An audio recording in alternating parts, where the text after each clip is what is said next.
yasemandulo aliliva ibhesi lathetha kumaHebrews chapter 11 verse 30 lithi bathi xa befayo bafa bengawafumenanga amadinga. Lithi basuka amadinga bawabone kude bangxama bathakazelela ukuhamba bathi emhlabeni siyedlula silundwethu. Lithi baningxamela elingabona ngoba lento mayikhileke emntwini udela into ezibonwa ngabantu ungazibambezeli ngento zephakade noma sikhona namhlanje. Ncwadi iBhayibheli lithi nyana wonke isandla sakho into esiyifumanayo yenzise ngamandla akho ngoba kokwazi nabulunga nabugcisa kwelabafile yabuya khona. Haleluya. Ukwaba noThixo kumoyika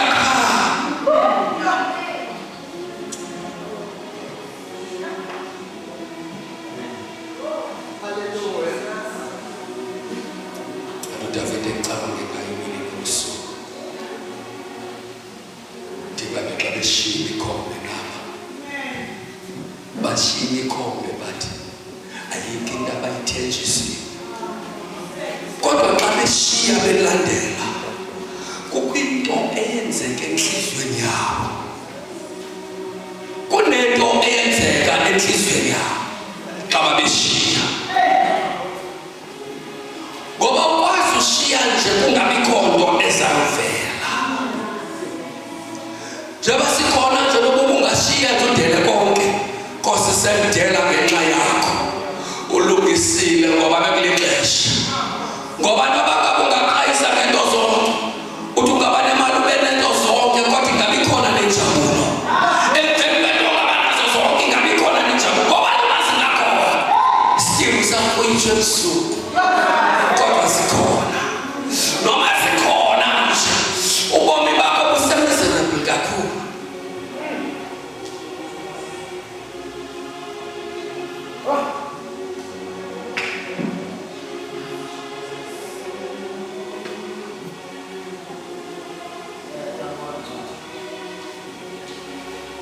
So where's the introduction? Lo Yesu ungumangaliso. Bahamba naye baphuma naye. IBhayibheli ixela ukuthi kwareplacewa ngantoni ekubeni babemkile. But siyazi ukuthi azange baswele ngoba umuntu uxenxana bakhe emncameni inkosi akahlekanga. Ncube yami. But kweli xesha lanamhlanje uthi umuntu ehamba noThixo esindisiwe ingqondo yakhe ibicontrolwa. Athi ngeli xesha sindisiwe ingqondo yakhe icontrol emandleni omnyama. Uthi ngeli xesha usindisiwe umuntu bafana nento yakho. Mamela nongcwele lento safanayo isefiwe ngabantu. But lalela ngicela into yodwa ngoba baba beqade beshumayela umkhombe wamanzi sishumayela umkhombe wegazi. Lo mkhombe sishumayelayo ayingo mamela asidumisi kodwa into ezakwenzeka. Kodwa manje basisekhona sicebisa ngoba usesesihlabeni senceba but there comes a time ukuthi asuke esihlabeni senceba angabisahlala kuso kodwa baba isihlalo sokuhweba kanye baba isihlalo sokuhweba ngeke azamxolela.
Once uThixo wayihluba ingubo yakhe kuwe noba ngakungazama ungasithatha noba siduvethe singaphi abantu abangaboma abangabafazi okanyuma bayazazi into ezenza shushu lalela mntakaba ungazithatha noba ziyimiliyoni ngeke zikwazi ibamba iposition kaThixo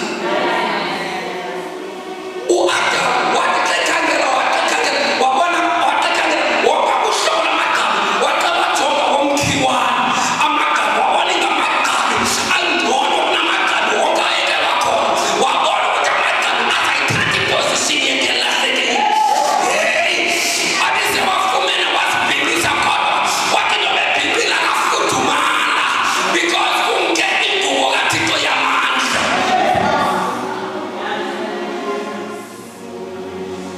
Jesus. Akwazi ingubo yamandla kaThixo wawugqiba ucinga ukuthi isimo sizawufana nayizolo ithe mayilahleka le ngubo ekhangele abe yokhangela kanti noJehova ukhangela umntu emamaza bakhona because uThixo uthetha siya kwindawo exela kuyo akasekho lalela angizazi izinto ezenzeka kuwo lalela akuyazi iminatha elwa nawe ukuthi mingaphi akuyazi imikhobe emelene nawe ukuthi kunjani na kodwa into endiyazi ukuthi bayishiya iminatha bayishiya imikhobe.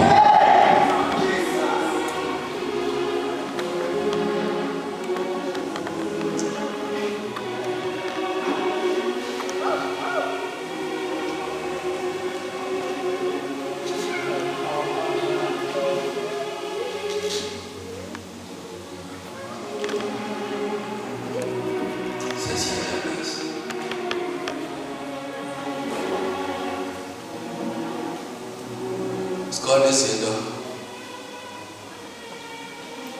abantu njengoba sikhona namhlanje sazi sikhona iplans esinazo for tomorrow okanye ezixesha lihamba kungenzeka ingxaki sazama ukuthi uThixo ubedokena ngathi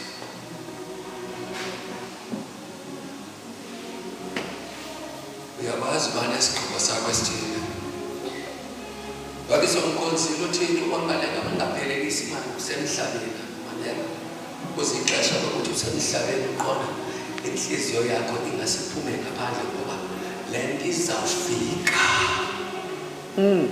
yafika eqaleni kwangathi ngeke isifike yafika xa ifika le nto ungaze uthandaze ngasebuye emva ngeke kuye emva nabafebe bengaThixo imiphefumulo yabo iyalila bikhoyo ingase kuyisole inyama yabe emathanjeni babe bonquthixo kodwa wena uThixo unika ithuba lesibili udala ngale lithuba lesibili ukuphelela kuThixo kumnika inhliziyo akadli iminikelo uThixo akadli imibingelelo uThixo unganikela wenze imibingelelo kodwa yinyapha lakho uThixo udle enhliziyweni yomuntu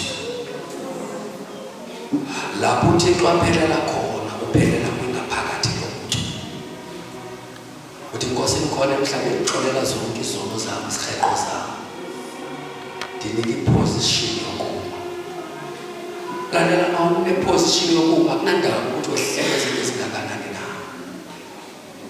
ungehlema zizinto ezimbi baze babuza abantu umphile uThixo wakhe kulungile uma zisehla but ungayishiyi iposition because uma zithetha zisehla iphutha oyakulenza ukuthi makwehleke izinto washiya iposition uyabona uSathana without ukuma kuThixo asinawo umano waSathana ubona uSathana simoyisa wayazi samxelela uSathana lalela Sathana ngaphansi kwenyawo zethu. It is because of the position esikuyo. But the minute siphuma kwi-position asinawo mali osathana. Ubona simoyisa indawo esime kuyo. U-Adam iphutha lakhe kuphuma. Singehla zonke izinto wavumela amaqhithelo ehle bomi bakho. Vumela istorms sehle bomi bakho. Into ongazuyivume bomi bakho ukushiya position ayivumi. Siyaba namadoda athi xa sibheka crying babies abantu bakuyabheda babe bebuza uthixo nonsense. Lalela izinto ezenzeka kuwe zivele ukuze zenzeke kuwe. Indlela esihamba kuyo kufika ixesha lokuthi ingathi ungayi-enjoya iyehla but kuzixesha lokuthi inyuke. Ubangaba kwi-tar road kuzixesha lokuyoba kwi-graph. Mamela nobina meva ndakende kumhla ndidlala idumiso phezu kwanameva ukuze akhonzeke kahle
Siyatangaza. Lalela siyatangaza. Siyatangaza. Nangu umyalezo wami before sitangaza.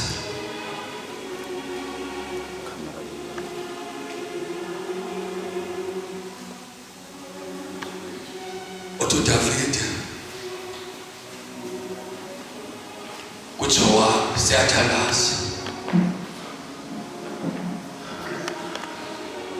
because uDavide behleli no-Abineri unyana kaNeri bahlala etafuleni benza isigqilo sothi u-Abineri uyamshiya umkhosi kaSawuli kodwa uze emkhosini kaDavide bavala etafuleni ngaxesha bexhawulana besahlukana kanti injengele kaDavide imlindile ngasese uJowabi waqembona wambulala wafa u-Abineri unyana kaNeri ebulawa nguJowabi wafika umyalezo kuDavide u-Abineri akasekho emhlabeni uJowabi umhlanganise neqele wakhala uDavide wenza isimbonono Davide wathi wa Abineri ngoba ngiyakwazi uba ubuligokha ulihuti ingabe izandla zakho bezibotshiwe nangamakhamandela uba ungazihlawuli kutheni usifa ngobuqhophololo waxebuyela kuJowabi Jowabi umbhinqo wakho uzele ngamagazi amsulwa bathi imbadada zakho zizele ngamagazi amsulwa naleyo asithandaza ngoba ke Jowabi ngoba amagazi amsulwa asesinweni sakho asezimbadadeni zakho waneziqalekiso zazihlanu azibiza phezu koJowabi yabona Jowabi emzini wakho kwinto esezawuzalwa nengekazuzalwa neyawuzalwa sewufile angazaphele umuntu osindelela ngentonga wasesiqalekiso namba